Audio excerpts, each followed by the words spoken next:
விடுதலை படத்துடைய பாகம் 2 டைரக்டர் வெற்றிமாறன் இயக்கத்துல நம்ம சூரி, மஞ்சு வாரியர், நம்ம மக்கள் செல்வம், விஜய் சேதுபதி அப்படின்னு சொல்லிட்டு சினிமா பட்டாளமே சேர்ந்து நடிச்சு இப்போதைக்கு தியேட்டருக்கு வர காத்துக்கிட்டு இருக்க ஒரு தமிழ் திரைப்படம். நம்ம இசை புயல் இளையராஜா அவர்கள் இந்த படத்துக்கு மியூசிக் கம்போஸ் பண்ணியிருக்காப்புல. டெஃபினட்டா படத்துடைய ஆல்பம் பேக்ரவுண்ட் ஸ்கோர்லாம் நல்லா இருக்கும் அப்படின்ற மாதிரி எதிர்பார்க்கப்படுது. டிசம்பர் 20ஆம் தேதி இந்த படம் இப்போ தியேட்டருக்கு வரப்போகுது.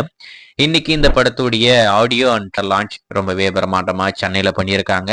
ஸோ ட்ரெய்லர் 8 மணிக்கு வருதுன்னு சொன்னாங்க. ஆனால் 8 மணிக்கு வரல, தள்ளி வச்சு இப்போதான் லான்ச் பண்ணாங்க. நீங்க பார்த்துருப்பீங்க நம்புறேன். எப்படி இருக்கு அப்படின்னு கேட்டீங்கன்னா, என்னை பொறுத்த வரைக்கும் ரொம்ப டிஃப்ரெண்டா இருக்கு. ஆனா ட்ரெய்லரை இன்னும் கொஞ்சம் நல்லா கட் பண்ணியிருக்கலாமோ அப்படின்ற மாதிரி தோணுச்சு. அதுல குறிப்பா அதுல வர காட்சிகளுக்கும் அந்த பேக்ரவுண்ட் ஸ்கோருக்கும் ஏதோ ஒட்டாத மாதிரியே இருக்கு. பேக்ரவுண்ட் ஸ்கோரை இன்னமும் நல்லா விறுவிறுப்பா போட்டிருக்கலாமோ அப்படின்ற மாதிரி தோணுது. மேக்கிங்கை பொறுத்த வரைக்கும் வெற்றிமாறன் மிரட்டி இருக்காப்புல. ரொம்பவே ராவா இருக்கு, ரொம்பவே சூப்பரா இருக்கு. நம்ம மக்கள் செல்வம் சேதுபதி அவருடைய ஆக்டிங் எல்லாமே ரொம்ப அற்புதமா இருக்கு. டிஏஜிங்லாம் யூஸ் பண்ணியிருப்பாங்க போல இருக்கு. அந்த டிஏஜிங் ஒர்க்குமே நல்லா இருந்தது. அதுக்கடுத்து நம்ம சூரி கேரக்டர் ஃபர்ஸ்ட் அந்த ட்ரைலர்ல என்ட்ரோ கொடுக்குற இடம் ரொம்பவே அற்புதமா இருந்தது. அந்த ஹீரோ அப்படின்ற விஷயம் ரொம்பவே பில்டப் பண்ணி வேற மாதிரி ஒரு விஷயத்த ட்ரை பண்ணியிருக்காங்க. எனக்கு ட்ரெய்லரை பொறுத்த வரைக்கும் ரொம்ப நல்லா இருக்கு அப்படின்ற மாதிரி நான் சொல்ல மாட்டேன். நல்லா இருக்கு அப்படின்ற மாதிரி தான் சொல்லணும். ஏன்னா ஏகப்பட்ட குறைகள் அந்த ட்ரெய்லர்ல இருக்கு. எனக்கு ரொம்ப பிடிக்காத ஒரு விஷயம்னா அந்த பேக்ரவுண்ட் ஸ்கோர் தான். நம்ம இளையராஜா அவர்கள் இன்னும் நல்லா போட்டுக்கலாமோ அப்படின்ற மாதிரி தோணுது. இதுல இன்னொரு பக்கம் இன்னொரு விஷயத்த பத்தி நம்ம பேசி ஆகணும். என்னன்னா இந்த ட்ரெய்லரோட எண்டிங்ல ஒரு டயலாக் ஒண்ணு வருது. அதாவது தத்துவமே சம்திங் லைக் தட் என்னமோ வருமே. ஒரு நிமிஷம் இருங்க.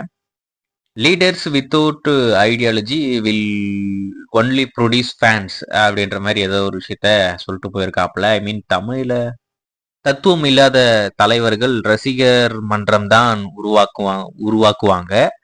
அது முன்னேற்றத்திற்கு வழி வகுக்காது அப்படின்ற மாதிரி ஒரு வசனம் இடம்பெற்றிருக்கு. நீங்க அதை கேட்டிருப்பீங்க நம்புறேன். நம்ம விஜய் சேதுபதி அவர்கள் பேசுற மாதிரி அந்த வசனம் அமைக்கப்பட்டிருக்கேன்.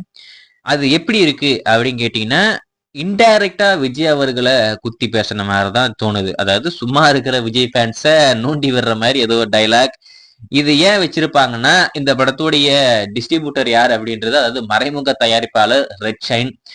அவங்க தரப்புல ஐ மீன் அவங்களுடைய வேண்டுகோளுக்கு இணங்க அந்த மாதிரி ஒரு வசனம் இந்த படத்துல இடம்பெற்றிருக்கு. அது என்னமோ எனக்கு தவறா படுது. மேபி அவங்க கேட்டா சொல்லலாம். நாங்க ஒன்னும் அதெல்லாம் மீன் பண்ணல. நாங்க படத்துக்கு தேவைப்பட்டு தான் அந்த டயலாக் வச்சோம் அப்படின்ற மாதிரி உருட்டி விட்டாலும், எனக்கு என்னமோ அந்த டயலாக் கேட்கும்போது இன்டைரக்டா விஜய் சொல்ற மாதிரி தான் இருக்கு. அது ரொம்ப தவறா எனக்கு படுது. உங்களுக்கு எப்படி இருக்கு அப்படின்றத கமெண்ட்ல சொல்லுங்க. ஸோ வெற்றிமாறன் அந்த அளவுக்கு ஒரு பெரிய டைரக்டர். இது வரைக்கும் எந்த ஒரு ஆக்டரையும் குத்தி பேசாத ஒரு டைரக்டர் அப்படின்ற மாதிரிலாம் பேசிக்கிட்டு இருக்கோம். அவர் இந்த மாதிரி பண்றது எனக்கு என்னமோ தவறா பட்டுச்சு. உங்களுக்கு எப்படி இருக்கு அப்படின்றத கமெண்ட்ல சொல்லுங்க. எனக்கு தெரிஞ்சு இதுவே இந்த படத்துடைய தோல்விக்கு மிகப்பெரிய பக்கபலமா அமைஞ்சாலும் ஆச்சரியப்படுறதுக்கு இல்ல. ஓ அப்படியா விஷயம் அப்படின்னு சொல்லி பசங்க வச்சு செஞ்சாலும் செய்வாங்க. ஏன்னா இப்பவே அந்த டைலாக் சோசியல் மீடியால நிறைய நெகட்டிவ் கமெண்ட் வந்துகிட்டு இருக்கு. என்னடா டைலாக் இது, எங்க என்னமோ பண்ணிருக்கே அப்படின்ற மாதிரி. என்னை பொறுத்த வரைக்கும் உதயநிதி அவருடைய அவங்களுடைய வலியுறுத்தல் இருந்ததுனாலதான் அந்த மாதிரி ஒரு டைலாக் அதுல இடம்பெற்றிருக்குன்னு திட்டவட்டமா நான் நம்புறேன். உங்களுக்கு எப்படி இருக்கு அப்படின்றத கமெண்ட்ல சொல்லுங்க. எனக்கு அந்த டைலாக் வச்சது அந்த அளவுக்கு பிடிக்கல.